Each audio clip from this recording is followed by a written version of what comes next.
floor, okay?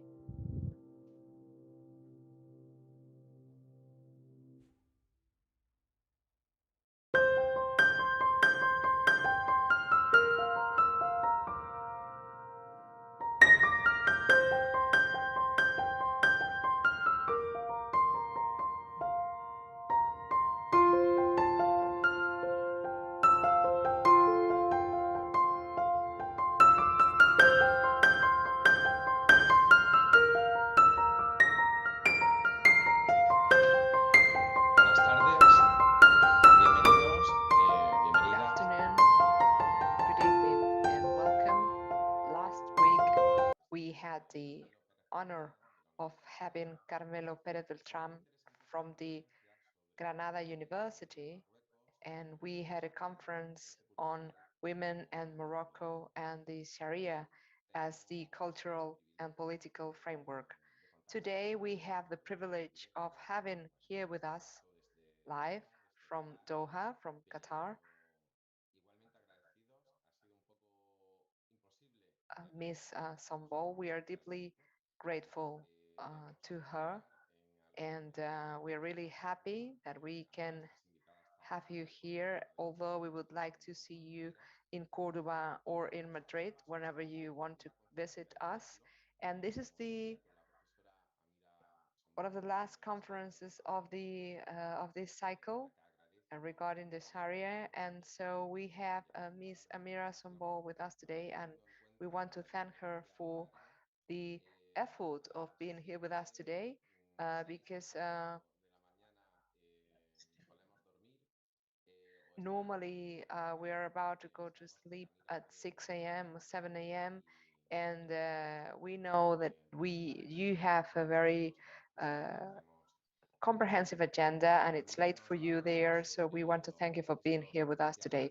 Amira will talk to us about court registers regarding Sharia as sources for the history of women, and the conference has to do with the issues raised by Carmelo the other day in the case of women in Morocco.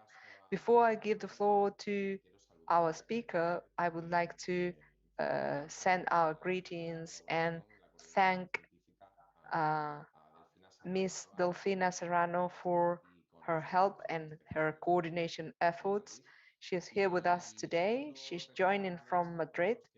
And I would like to remind you, if you're listening to us through the social media, that you can follow these conferences in YouTube, and the YouTube chat is active if you want to raise any questions or comments. And by the end of this conference, we will give the floor to our speaker. And so thank you very much. And Delfina, you have the floor now. Thank you. Thank you very much, Javier. And I would like to thank Casa Árabe for having organized this conferences cycle, which is coming to an end. And I would like to thank all our followers in the YouTube channel, in social media. And I'm very happy to be here with you today and to have our dearest friend, Miss Amira Sonbol, here with us. She's one of the best historians in Islamic societies, and she's one of the greatest experts in this issue that has to do with the study of the situation of women in Islamic societies throughout time. Amira Sonbol is a professor at the University of Georgetown, and she's currently working as a teacher in the School for Foreign Service in the University of Georgetown in Doha, in Qatar. And she has a PhD in history in the University of Georgetown, and she also has a master's degree in Arabic studies in the El Cairo University. And she is an expert in Islamic law and women, in gender issues, and she's also an expert in this studies that have to do with gender, and she's the author of many books. Egyptian society, for instance, women, the role in Islamic history, the creation of an ethical profession in Egypt, the memoirs of Abbas Ibn II, sovereign of Egypt, women of Jordan, Islam label, and just to give you some examples beyond the exotic, for instance, Muslim women history. She is also the chief editor of the Hawa magazine, and the subtitle is the uh, Women of Jordan and the Middle East, and it's also edited by the editorial Brill, and she is this is the main magazine regarding gender issues and the Islam in the world. Obviously, she is the co-editor in charge for the Islam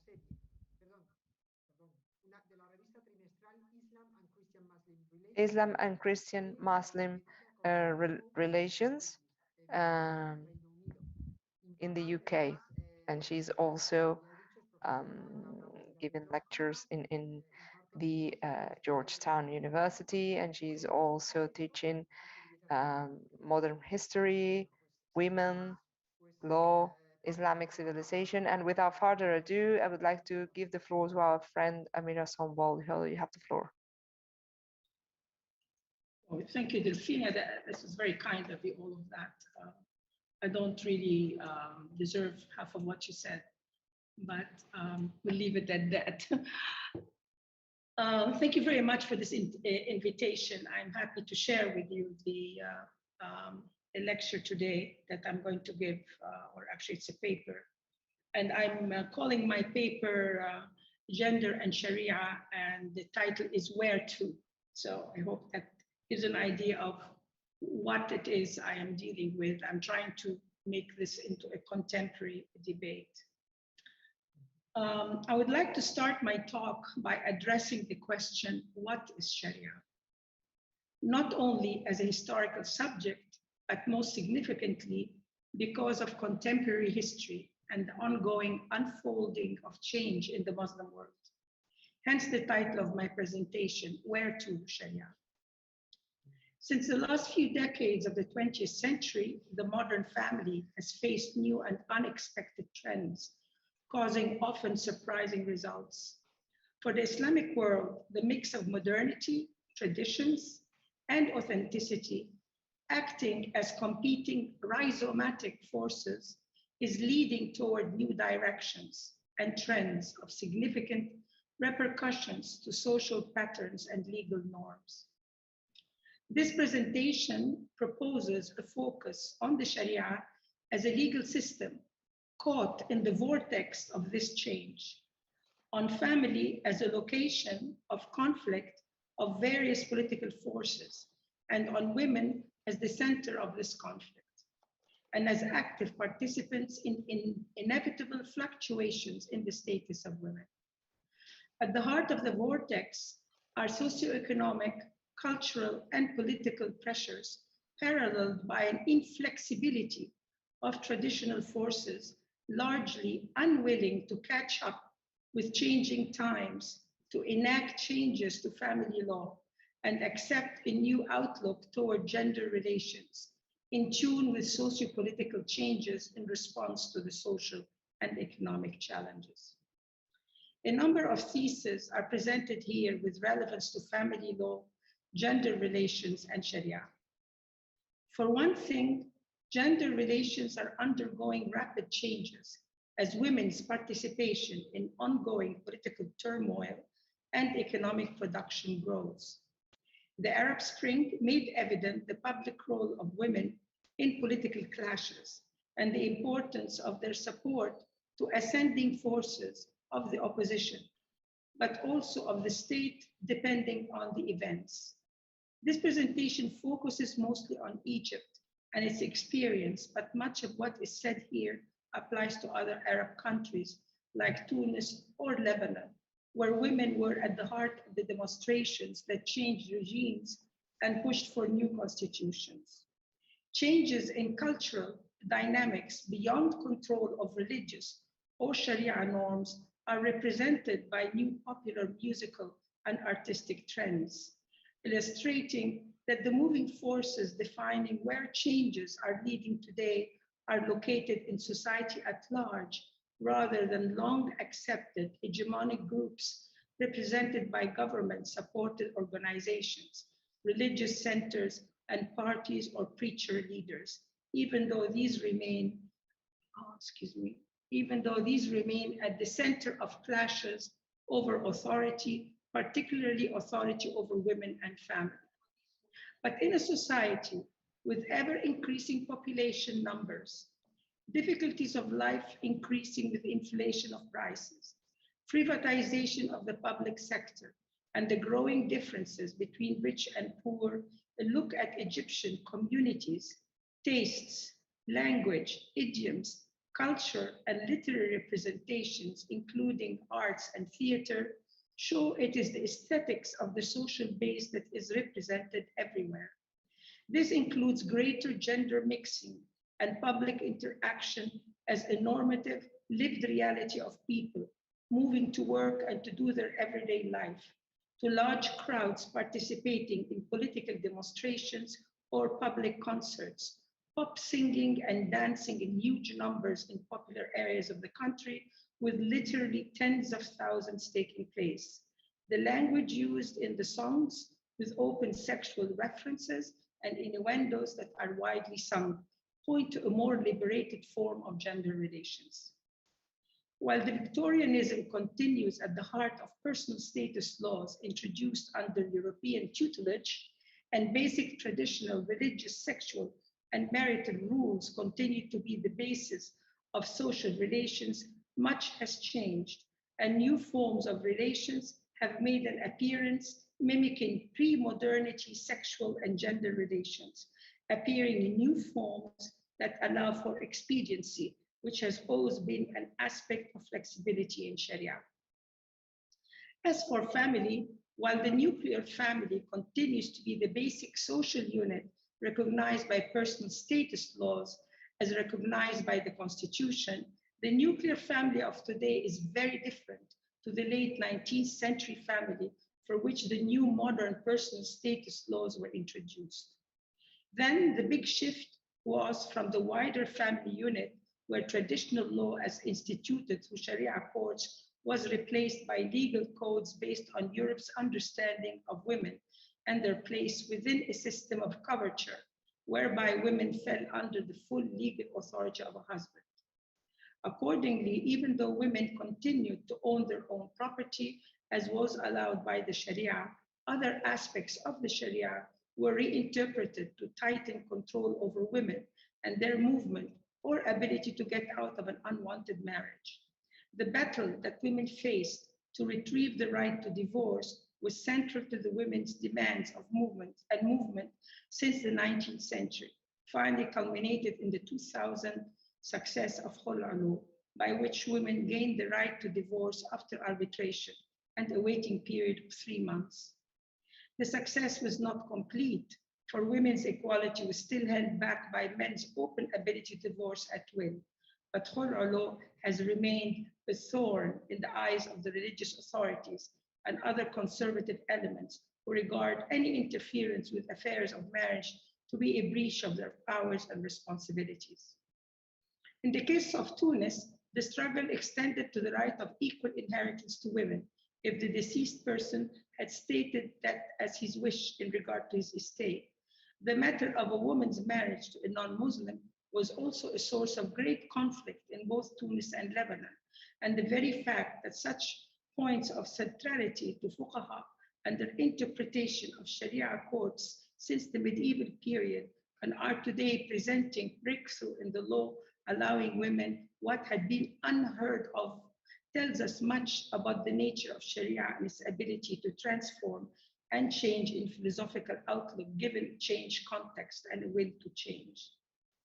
Here, the will to change comes from active women, a change in the outlook of family and maid responsibilities, particularly in regards to financial support, a change in culture, whereby marriage is no longer the dream and destiny of all girls, nor is it available to all men and women. Rather, it has become difficult, and when married, the difficulties and expenses of life have led to breakdown, violence, and what is appearing as a choice to delay marriage or not to marry at all. One added a conclusion is that socioeconomic pressures and the late and reluctant attitude toward instituting fundamental changes in gender laws in Egypt, which has translated into an expansion of already existing gender injustice, accompanied by gender violence unprecedented in Islamic societies, the very foundation of family is at risk as women opt out of the system, choosing singlehood by delaying marriage or simply refusing to enter the institution altogether. At the same time, divorce rates have climbed to the point of superseding numbers of marriage in some countries. I am here theorizing that this trend coming about as part of the historical process may present the most cataclysmic change pertaining to gender in the modern Islamic world. Some statistics may help illustrate this. According to Egyptian government statistics, 30% of families in 2017 were financially supported by a woman, including 5 million peasant families. At the same time, women as a group represent the poorest sectors of Egyptian society, with 53.9% of them resorting to work of any kind available because of the refusal of men to spend their money on the family. And actually, 69.1% of women carry the major burdens of the family, financially and otherwise. For the GCC, that's the Gulf, the numbers are even more stark, given the conservatism that marks the laws and social relations. GCC figures for the first decade of the 21st century show that the total divorce rate as a percentage of all marriages reached 34% in Bahrain, 25.6% in the UAE, 34.8% in Qatar, and 47.1% in Kuwait. The ratio of divorces to marriages also registered alarming figures, with Kuwait registering the highest numbers of divorces at 1.8 cases for each 1,000 persons in 2016, with a ratio of 2 divorces for each 2 marriages. Other GCC countries were not far behind. Saudi Arabia measured 2.2 divorces for each 2.9 marriages. Bahrain measured 1.5 divorces for each 4.0 marriages. When the actual number of divorce and marriage contracts for GCC countries are compared, Saudi Arabia comes out on top with divorces at 70.6% marriages against 74.1 divorces.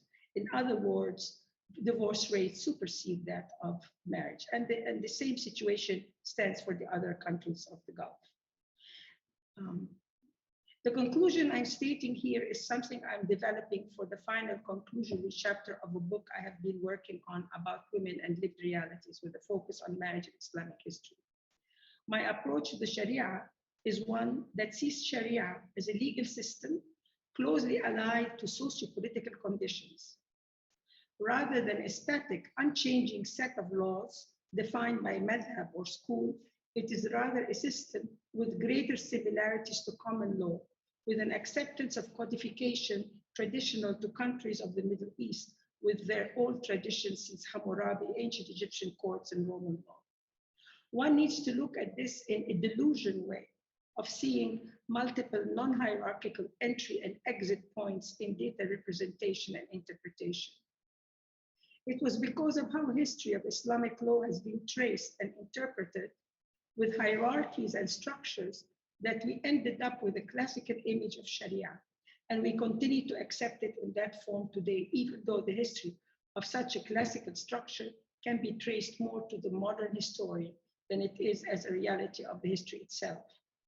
Important scholars like Khalid Masoud and Wa'il Hallaq have pointed out to the need to study the Sharia in different ways to deconstruct the classical form we have been accepting of it. In my own efforts studying Sharia, I could see from the start that this was a dynamic system that has been changing and evolving throughout history, with different schools and systems breaking off over time. As a historian, my focus was more on lived reality rather than the history of Sharia itself. Fiqh sources were only one source that I depended on. Archival records have been particularly important since they give a glimpse of disputes over property, finances, investments, wealth, personal conflicts, institutions like marriage and family, inheritance, buying and selling, and crimes.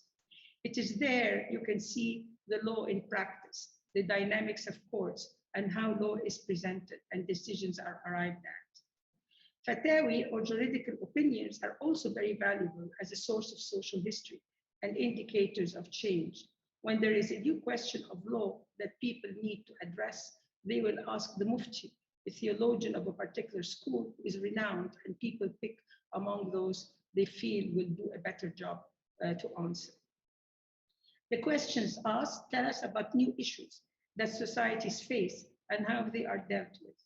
Some questions keep reappearing, and that is an indication of continuity, but also appearance of similar issues in new form and receiving new answers. In short, Fatawi are rich with information regarding lived realities and social change. Fiqh sources, the rich collections of writings of the ulama of various schools, are also essential to see where religious thought stands and how it is changing over time. It is here we look for the history of Sharia, since fiqh is juridical writing, presenting opinions regarding the laws. The various Islamic schools differ, sometimes significantly, in regards to the handling of specific issues depending on geographical location and often on class and the particular period.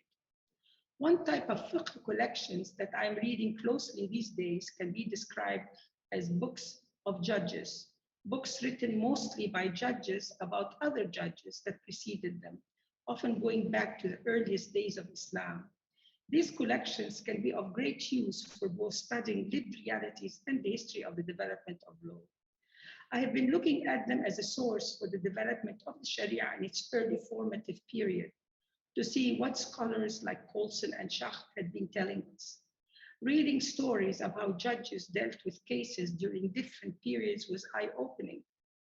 For example, for almost the first 100 years of Egyptian occupation by Arab Islamic armies that arrived under Amr ibn al-As in 642, the cases brought before judges involved men disputing over land and booty.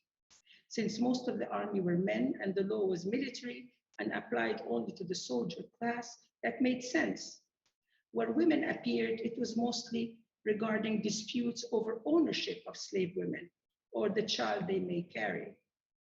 A good example that seemed to appear during the first 100 or so of the Arab occupation of Egypt are disputes over ownership of a pregnant slave woman that had been owned by two men consecutively, and each man claimed the child she was carrying or denied paternity, as the case may be. Other cases involved the defects with slave women and returning her to the seller. Interestingly, there were many differences between qadis regarding these cases, and some saw the demand of a customer who found something wrong with the slave woman, that all his money returned back as a confession of zina, since the defect was discovered after the man had bedded the slave woman he had purchased and was now returning. The differences between findings of judges regarding same cases shows that there were no definite laws regarding gender relations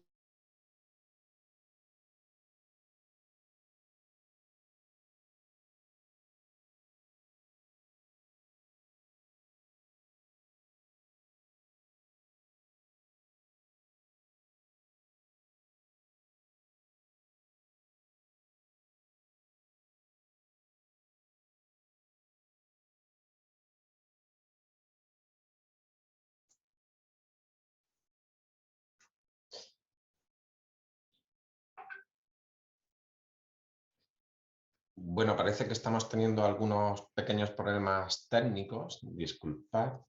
Uh, Okay, can you hear me now? okay. Okay, perfect. I'll continue. I stopped, so I know where I stopped. Okay, here we go. Another point worth mentioning as example of the use of these books is when we begin to see references to hadiths as source of law, since that is not regular and quite often it is reference to a caliph or a particular authority rather than the prophet. In fact, in this early collection dating back to 235H, that's 849 AD, quite often it is reference to the urf of a tribe or of a town that is used as basis for the decision made. For example, in a discussion of how many days can a slave be left as a uqda, after which slave can be returned, the speaker quoted named Qatada with an isnad going back to the Prophet mentions the people of Medina say 3 days, it is 3 days. So there is no, we don't see this whole idea of the history and the authenticity of hadith. All of this comes much later after Shafi. One last point is in regards to the dominance of references to slave women in the early judge books. As an example is one where a man swore divorce if the judge would judge a particular way, and the judge did so, so the divorce fell. The judge wanted to fix this by returning the wife to the man, but the latter held back. To make up for this, the judge then brought out one of his slave women and gave her to the man as a replacement for the wife. A last example, they agreed, I'm quoting, they agreed that if he claimed that a slave woman or a woman married to another man, or if a woman claimed that her husband divorced her, or a slave woman claimed that her master freed her and that she is free, and it goes on that way, that whole long quote, showing parallelism in regards to married women and or slave women. And you find this all the time. Given the earlier need to legislate for slave women, it seemed that this as one important reason why there is such a close relationship between laws dealing with women and with slave women, an observation made by Kashali in her important work. And reading it, it really is mind-blowing when you see how it is that the judges concluded the women did not really see the big differences, even dealing with the zina for a concubine, for a slave. From this type of source, we can see that Sharia developed with changing times and did not come as a complete system as the Islamic right continues to accept today. Given the various ways that property was divided in these early works, not following the rules that later became established as inheritance laws, demands that inheritance laws can and should be rethought, given new economic conditions should receive greater attention today. Inheritance laws that deny women full rights to inherited property today in the Islamic world are tied to the principle of qiwama, which remains the central pillar upon which the prototype of the modern family in the Islamic world stands, by giving the male power over females and minor children. The family may be monogamous or polygamous. The household may shelter a nuclear or extended group. The mother may be the breadwinner or the father may be deceased, but it is always a male who is given the legal and social recognition as head of the family with almost absolute power over the women folk and children. It is only when there is no surviving male or a male willing to take on the responsibility of the family that a woman becomes the recognized qayyim, and even then it is seen as an exception or aberration necessitated by circumstances. I would like to end by focusing on two interrelated situations related to Sharia today. Both stem from and support my earlier remarks. The first has to do with the transformation of culture and its connection with Sharia, and the second are examples of the transformative nature of Sharia. First, transforming the culture. In 2018, a confrontation between a famous classical style singer who heads the Singers Syndicate of Egypt and a young hip hop rap artist famed for his ballady or popular colloquial style made clear the generational gap and clash of culture that has marked the ongoing political struggle in Egypt since the Arab Spring. Offended by what he considered unacceptable taste and immoral language and what he condemned as degradation of music, the syndicate head asked the police to interfere and stop a planned massive beach concert to be held by the rap group. With legal authority behind him, he was successful, and the concert was stopped, notwithstanding the fact that over 1,000 tickets had been sold for the event. The public reaction to this story was in itself telling of the cultural and generational split in Egyptian society. While much of the business financed media representing an older conservative generation praised the canceling of the event and called for more strict observation of artistic space and control of immoral, corrupted forms of musical expression, there was incredulity among the general public, whose musical tastes were clearly open to new forms of music.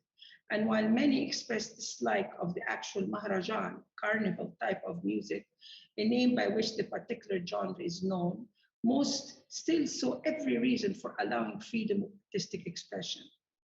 I myself reacted to this news, having followed this particular artistic genre for some time in an effort to understand the implication to social transformations. I penned a short message to Yom al-Saba, Egypt's popular online newspaper, asking the syndicate head how he would feel if someone brought the police in to block his concert because they did not enjoy his style of song. To complete my note, I indicated that many did not enjoy his singing, including myself, since he has been singing for ages, and yet I could not remember the title of a single one of his songs. It is interesting that the paper published my remarks, notwithstanding its affiliation to the conservative forces that support government control of the public space. Just for the record, the latest Maharajan song, known as Bint al-Jiran, received 588 plus million hits in one post on YouTube. I looked it up before I came on this lecture. The generation gap with its accompanying cultural clash relates directly to social relations and subsequently to clashes over family personal status law with the Shari'a at the center of the debates. One can say that the Shari'a and its centrality as a location of struggle between contending social and political forces is experiencing active interest and developments. Following the Arab Spring and short-lived rise of the Muslim Brotherhood to rule Egypt, demands for change to personal status laws became a constant occupation of both government and society. Addressing divorce in particular, the Egyptian president became directly involved in demands that changes be introduced to the way divorce is undertaken by law. The specific point he found problematic is related to the ability of the husband to divorce his wife without having to inform her in writing and officially. This ability meant that a woman had no legal documents indicating that she is due alimony and other forms of compensation and financial rights due her for divorce. Even more serious, it meant that men could get away from paying for the support of their children, which resulted in increasing poverty and the growth of the already crowded population of street children and homeless mothers. Since marriages are legally recorded and certified by the state to make them legal, social divorces are going to those who champion this point of view. However, the bulk of ulama found this to be completely unacceptable and interfering with the man's rights established by Sharia to divorce at will with no necessity of registration. The point of conflict seemed to be a minor one, except that it was clearly the tip of the iceberg involving the clash of a state bent on reform involving all institutions and the religious institutions. As the People's Assembly began to discuss a new personal status law, the religious school Al-Azhar declared that they are working on their own personal status laws. And the Majlis Al-Qawmi Lil-Mar'a, the women's official syndicate, also declared they are working on their own personal status laws. From the discussions on daily TV programs and newspapers and outright quarrels in symposia held to open up the subject to social debate, it became clear that the interpretations each group was giving to what the Sharia has to say about specific issues related to women and family provided the ground on which the struggle was to take place. The more conservative the forces, and these included the ulama class almost to a man, with some more conservative depending on age and particularly sectarian affiliation. The Khul'a laws instituted in 2000, allowing the woman to receive her divorce within 3 months, notwithstanding the refusal of the husband, was the particular laws that the conservative forces wanted to get rid of at any cost. And this continues to be at the heart of these debates, notwithstanding the focus on children and child custody that seem to be the best way to keep the more sensitive issues on the table. At the heart of the disputes is the issue of child custody and responsibility for children, particularly of divorcees. Another even more serious problem has to do with paternity of children, whose fathers refuse to register their names so as to get away from paying child support and other responsibilities. One Egyptian MP has worked hard on a law that would allow mothers to register a newborn child without the presence of the father. Egyptian law forbids the registration of children without the consent of the father. This consent must be given in person at the time of registration or by official proxy of a family member authorized to undertake the registration by the father. The news of what the MP is trying to do brought about an outcry of anger by those who fear that this would be a way by which women would foist children on unsuspecting men by presenting false marriage contracts and other means. A few years ago, a somewhat related issue raised its head. In this case, a young woman asked the court to recognize her child, even though the father refuses to recognize him. She asked that the boy be named after her if it will not name him after the child. A child without registration in a country like Egypt means that he would not have citizenship, nor any rights to education, jobs, social services, state protection, and all that goes with being a resident of the state. Nameless and stateless would be the fate of the child. Yet many fathers simply walk away and refuse to own up and give the child the chance at a normal life, mostly so as not to be socially or financially responsible. In this particular case, the girl alleged that she had been married orphy, common law, but had no marriage certificate to present because the marriage had taken place in an oral form. The debate about the validity of oral marriage was a fierce one and still continues, but the previous Mufti of Egypt, Sheikh Ali Goma, gave an opinion in another similar case that the marriage contract was by its nature an oral contract, which is then textualized. That assisted in getting the child recognized by the court based on evidence of the existence of such a relationship between the two, shows you the possibilities and resort to flexibility. I'd also like to add that a visit to any Sharia courts or family courts in Egypt today will actually show you a huge number of paternity cases that are brought in front of the courts. I want to close with a short story about a decision by the Court of Bahrain that illustrates how the Sharia can work in more than one way, depending on the court and the situation. The paternity issue covered by the Bahraini case begins with the father asking the courts to deny the paternity of his 13-year-old son.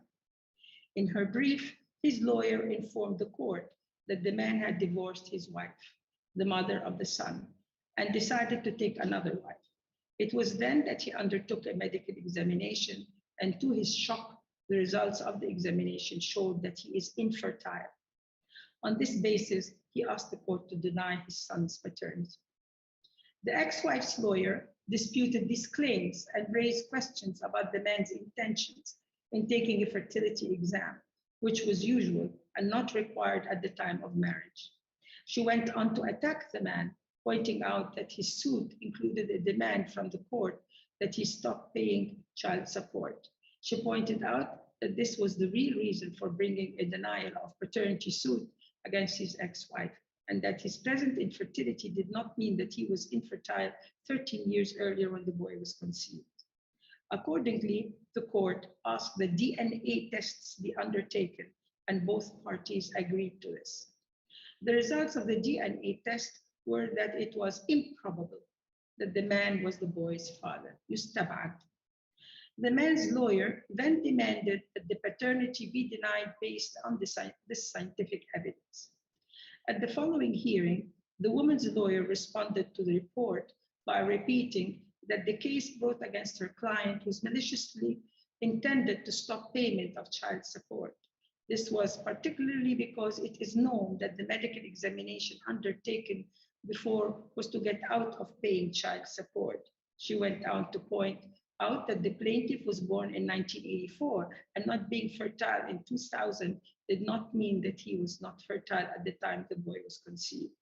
Most important, the lawyer criticized the DNA results for being inaccurate and described the report as short of evidence because improbable is not equal to certainty and therefore is insufficient for a legal finding denying the paternity of a 13-year-old boy. The experts who undertook the DNA exam were not Muslims, and according to the Sharia, a non-Muslim had no jurisprudence wilaya over a Muslim.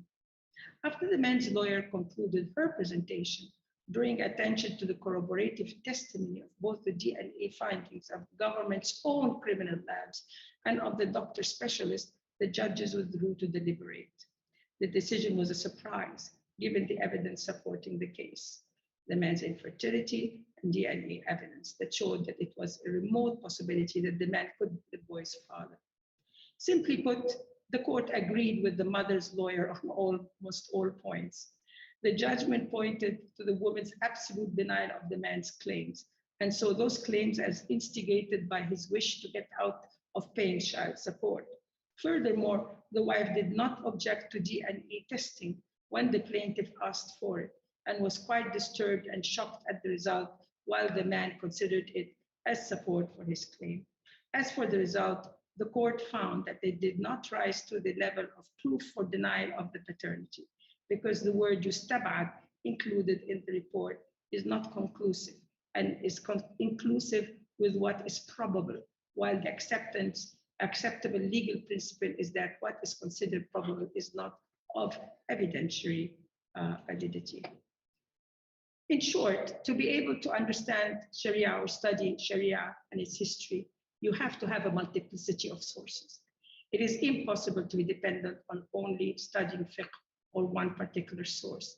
It is very, very important to be open, to see what the culture is like, to listen, even if you can listen to the music and so see how society functions, because that is the big engine of change. What I'm seeing is today the Sharia is actually fading away in its importance, and maybe this is why the ulama class is so adamant and so insistent on holding on to. It's almost reminds me of the Pope trying to hold on to divorce laws in any way possible when everything else is changing. And as one of my Jesuit friends says, we have to hold on to these very fundamentals, or the rest will go behind it.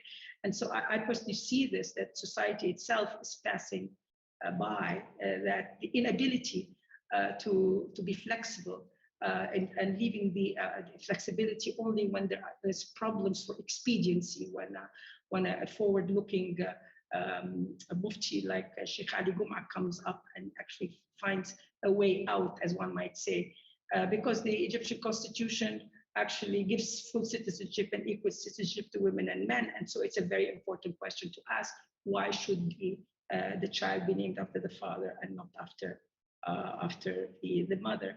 And that's particularly so because there are ayahs in the Quran, ayat al-La'an, that actually allows for the for naming the child whose father doesn't recognize him, allows that you name this, and we have a sunnah about this, you name the child after the mother. So the point is that there's enough in the, so far, they're hedging, but I think society itself is forcing the change, the fact that to the activities of women and the fact that women are simply selecting, it doesn't, balaha zawag, that doesn't have to happen. And I think that in itself is a very revolutionary point, and I wanted to open this with my colleagues and discuss it, how you guys feel about that. You all work on this, you've worked on this. The other thing is, if I may just take another minute, is that because I have read so closely archival records, and I'm reading also a lot of other literature sources, I find it interesting that we talk about singlehood as something new, but I don't see it as new for the pre-modern period. Most slave women, except for the ones who were taken as concubines, were actually single. And these constituted a huge proportion of women in that society. And this is something we should look at. I found also that a lot of the educated women who were whose fathers were ulama and they worked with them never married. They chose not this. They remained celibate, you know, and or if they married once and the child just simply did not do it again. So this is a subject that one needs to look at. I think again we go back and see, you know, when marriage became, you know, the demand or became something that everybody expected. We thought that this has existed since the beginning of time, but I think that too. I hope others join in this and take a look, because there's a lot of material to look in to actually see historically that there are many trends that perhaps the change we see in Sharia today are opening the doors for us to see trends historically that we may have read through but did not really recognize. Well, I hope you enjoyed this and we can have a chance to discuss some of it. Thank you.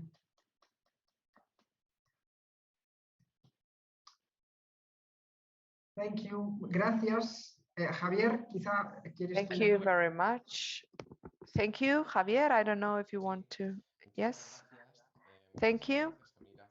Thank you very much, Amira. As I said at the beginning, it's a real pleasure for us to have you here with us today in Casa Árabe. De forma objetiva, sobre todo, despejando sobre todo. Because with your conference, you have been able to. Can you repeat it, because I didn't hear the English? Yes, I'll ask the speaker to repeat it. Thank you very much, because you were able to eliminate several. Oh, Amira is not there anymore. Are already. Okay. Okay. The translation is fine. I'm saying that the connection is unstable, so I'm not really hearing you very well. So anyway, thank you very much. We can close now, I guess. No, hay tiempo para preguntas, ¿no? No, we have some time. For instance, if you have time for questions. Oh, of course. I would love to receive questions. Very much. Pues, bueno, nos dicen que muchísimas gracias por la conferencia. Well, they are saying, first of all, that they would like to thank you. Our followers would like to thank you. You were talking about this change in cultural trends in societies as a whole. How do men see this change? I mean, how are they facing this new reality? How are men taking into account this change in cultural paradigms? Thank you. Yeah, thank you. This is a very good question. And I must say, it all depends on which class of men you're talking about.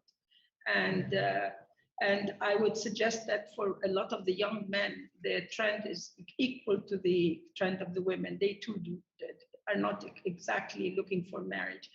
The statistics actually show that 1/3 of all the women of marriageable age today are not marrying or seeking marriage, but it's actually 60% for the men. So it's the situation is not, and many of the men, when they have a divorce, they just simply walk out as well. The difficulties are socioeconomic. It's the culture, the difficulties are socioeconomic, and that is the driving engine here.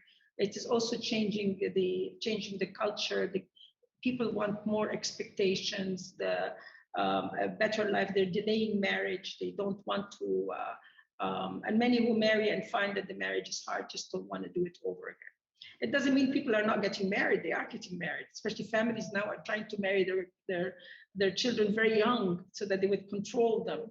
but the marriages, the rate of divorce amongst the newly married is, I didn't bring the statistics in because I want to check them. They appear to be way out, of the number of the marriages that end up in divorce of the younger people. We have a real problem, and this is why I'm pointing out, if they do not change the laws, if they do not work on making the Sharia, the personal status laws more attuned to the spirit of the Sharia rather than the laws that they've created and described as Sharia, I think we're looking at family fading away and choices of, different kinds of. They also allowed for new types of marriage. I mean, people now are opting, it's one of the biggest problems, they're opting for orphan marriage. Young boys and girls, because they want to have sexual relations, they simply go and sign those papers and get married through orphan marriage.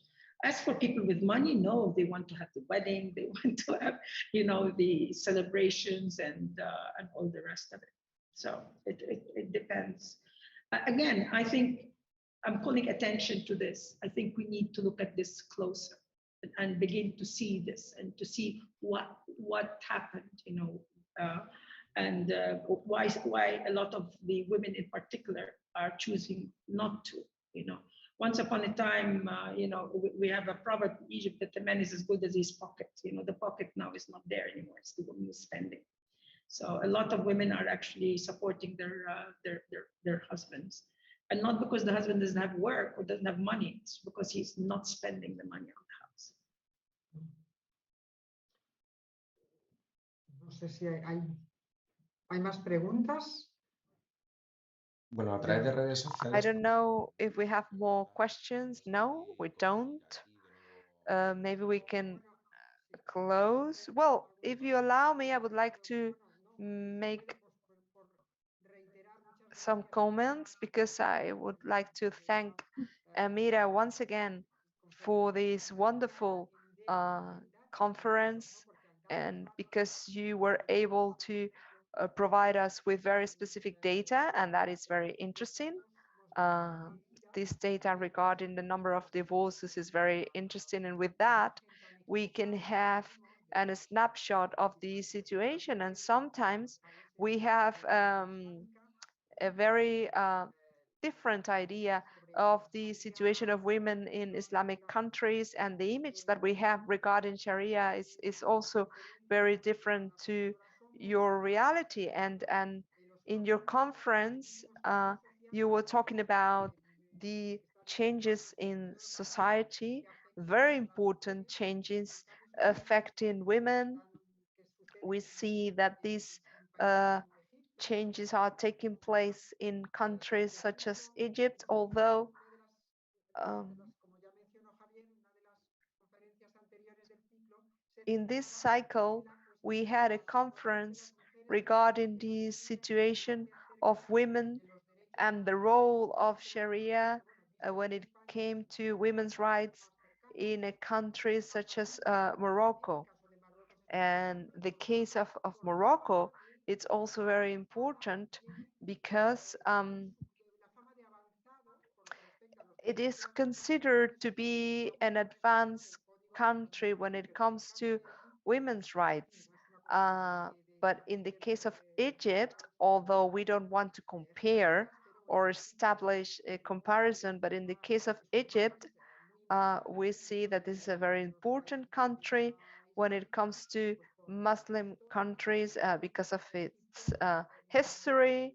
And Egypt has always been a cultural role model, and also from a legal point of view, it's been a role model, and it's very important to take into account the situation of this country in the pre-modern era and in the contemporary era.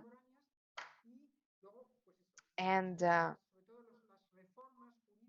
when it comes to legal reforms in Egypt, in the Ottoman Empire and afterwards with their independence, we've seen that they had a very important influence from other countries, no? For instance, India, Jordan.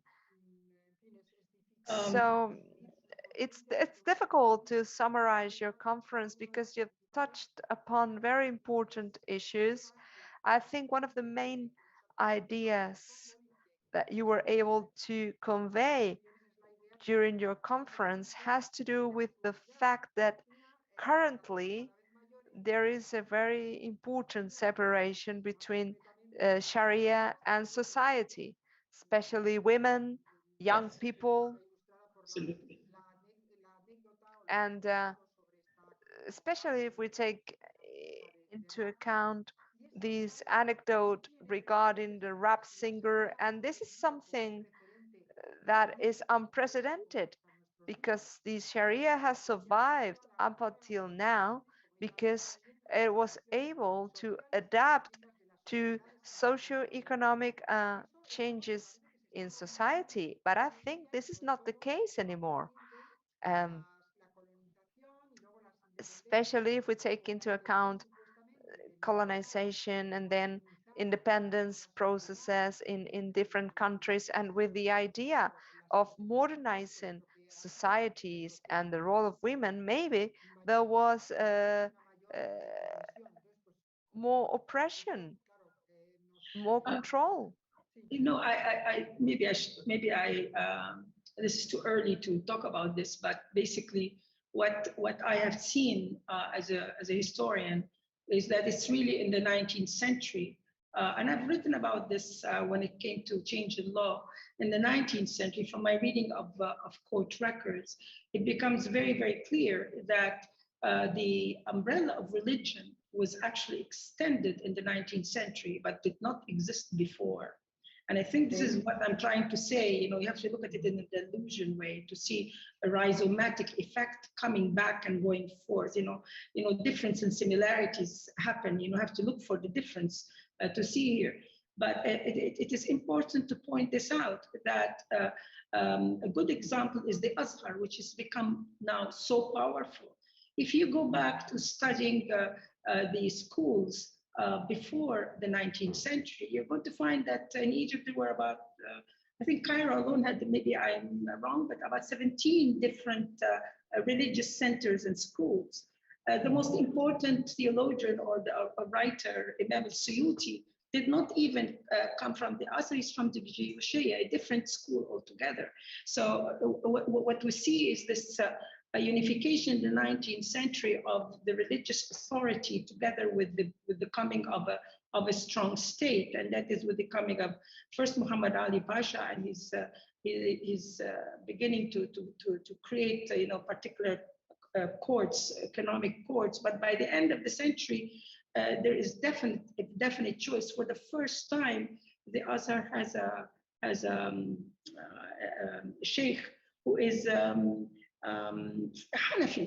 Never. They've always had a Shafi'i. Only twice they had a Maliki. And for the first time, it was only during the time of Khatib Ismail. We see this unification of a particular madhab, a particular school. Then we come to King Fuad's time, and he kicked out in one hit 70 ulama. He did not like them because they were against him. So we see the marriage between state and centrality, and so all of a sudden everything became power of religion and supporting. Before that, that wasn't the case, and this is why the church also became very powerful. It was part of that the new laws that were introduced, Christians could never not go to Muslim courts anymore. And that only happened in the 19th century. Before that, we know, from Muhammad Afifi's work and others, you read a lot of court records of, Jews or Christians going to Sharia courts because they were courts of law rather than necessarily religious. I think this is a point we forget as historians. And even if you read the kutub of fiqh of that time, and again going back to these books of judges, it's mind-blowing. I mean, people read this only to see what decision was taken. But if you read them as social history, you're going to find that the ulama were, they met as big social groups, social circles to discuss, and the way we do it today.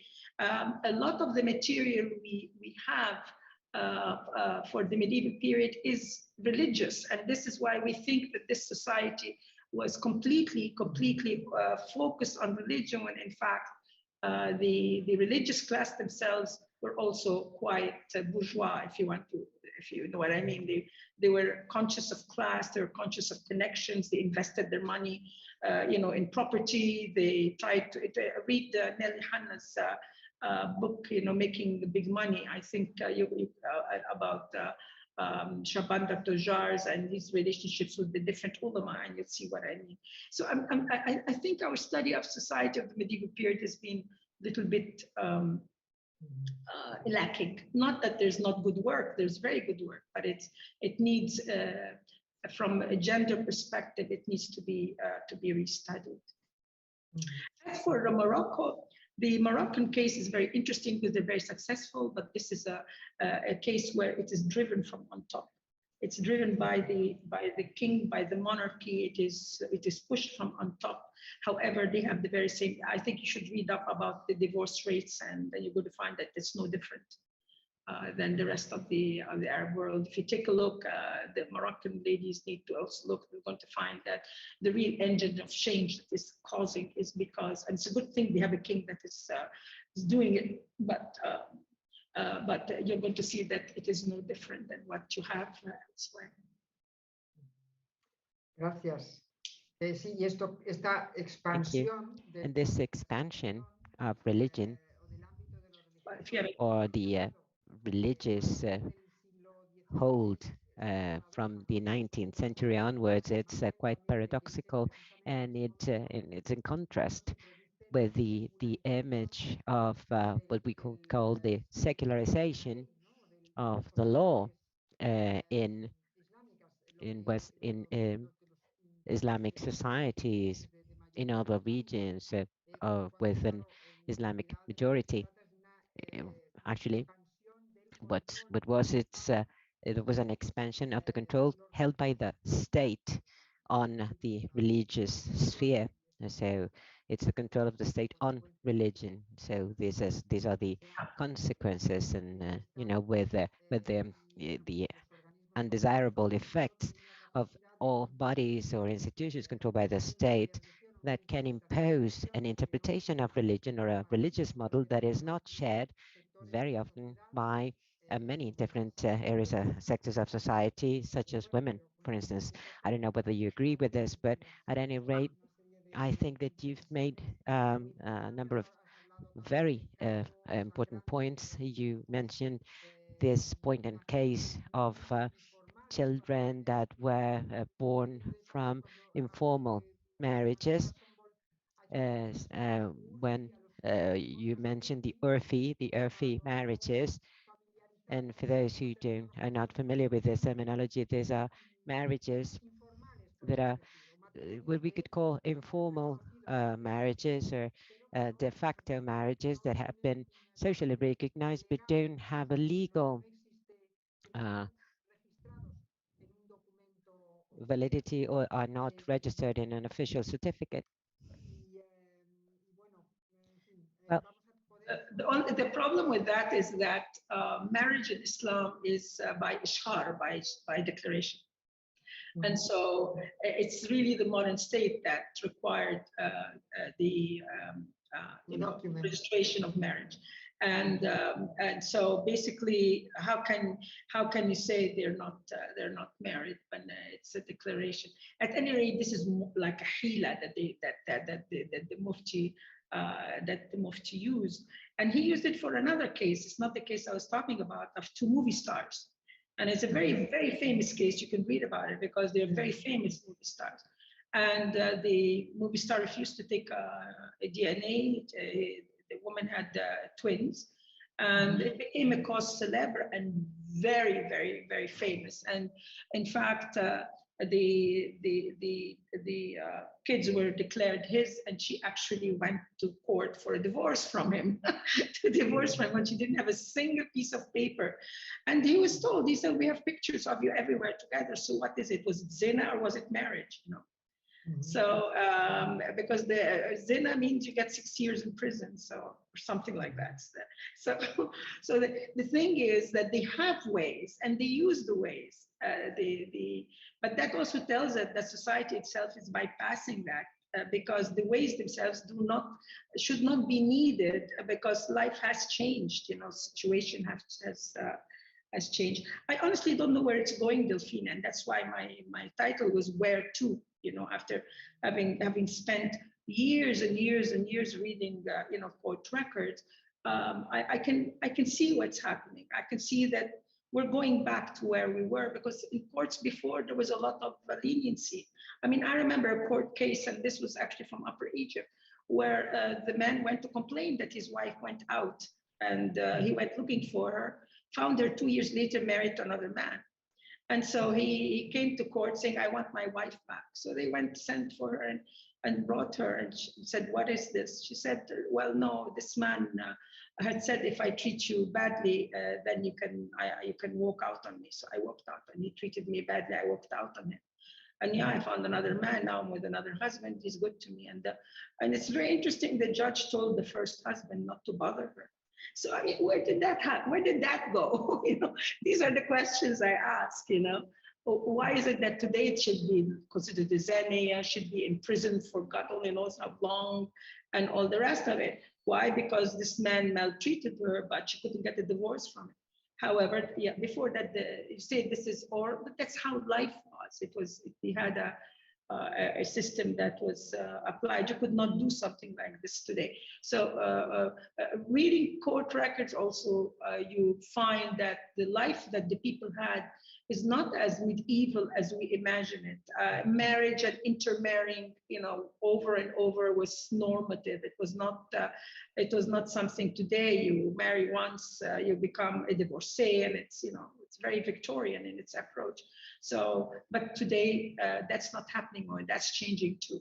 Women, when they're not happy, they just walk out of a marriage and they remarry, etc. So what I'm trying to say is that as the government itself becomes less controlling, and as the religious groups are less logical, and as women are now more accepting of work and leaving the home to work, they have their own money and they've always had their own money, by the way, women. I just finished an article, if you're interested, I'll send it to you, about women and the money before the modern period, all through court records. And it shows you the immense amount of money that women actually manage to accumulate, even through not just investments, but also by marrying and remarrying.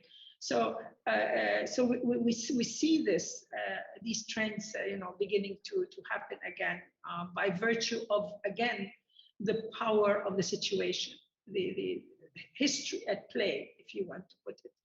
It's the historical process bringing about what one should expect for it to happen. Gracias. Vamos a poder contar. Well, thank you. Thank you very much.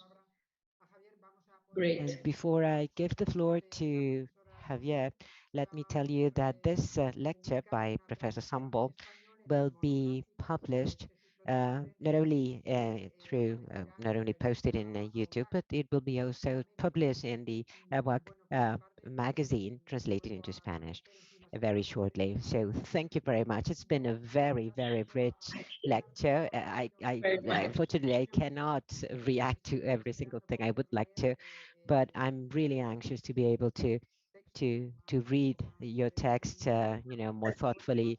And well, I'm going to give the floor back to Javier. I don't know whether there are any further comments or questions, but thank you very much, Amira. It's Thank you. been a pleasure, and we'll keep in touch, of course. My pleasure. My pleasure. Okay. Bye. Muchísimas gracias a las dos. And thank you very much to both of you. Now, just like to say goodbye by referring to something you said. You need to work harder, and there's some work lacking on the gender perspective. And this is not about, the East and the West, and it's not only about human rights. Well, it is, Actually, it is, but it is above all that as well. And I think that we need to keep on working very hard on gender equality. And if Sharia, in this case, can be dynamic and can be adaptive and can be interpreted in many ways, well, this is a very interesting avenue to explore. We will keep a close eye on the history and how it evolves, and but from a very more positive angle. Thank you so much.